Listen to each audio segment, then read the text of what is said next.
ముందుగా నడిచెట్టాడు కదా, మెట్టగా ఉన్న స్థలాలని ఆయన సరళము చేస్తానంటున్నాడు.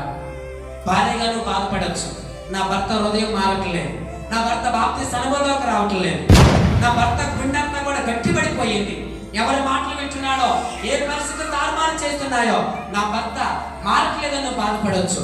ఈ ఉదయకాల సమయంలో నూతన మందిరంలో భారీగా ఎన్నాళ్ళని కన్నీటిని దేవుడు ఆలకించి ఈ ఉదయకాల సమయంలో నూతన మందిరంలో నా దేవుడు నీ భర్తతో మాట్లాడునుగాక.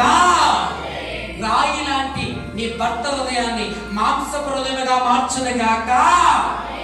భర్తలు కొంతమంది, నా భార్య బాప్తిస్మం తీసుకున్నది, నా భార్య మందిరానికి వెళుతుంది, నా భార్య సేవలో ఉంటుంది, కానీ తన నోరు మారలేదు, తన పద్ధతి మారలేదు, తన తగ్గింపు రాలేదు, తన జీవితంలో సంస్కారం నేర్చుకోవట్లేదు, ఏదో పేరుకి వెళ్తుంది కానీ అసలైన యేసు ప్రభు పేరు రాలేదని భర్తలు చాలా మంది బాధపడే భర్తలు కూడా ఉన్నారు. ఈరోజు నువ్వు నూతన మందిరంలో ప్రార్థన చేసుకో. నీ భార్య ఈ రోజు నుంచి ఒక మెత్తగా ఉన్నటువంటి నీ భార్య హృదయాన్ని దేవుడు సరళముగా మార్చునుగాక.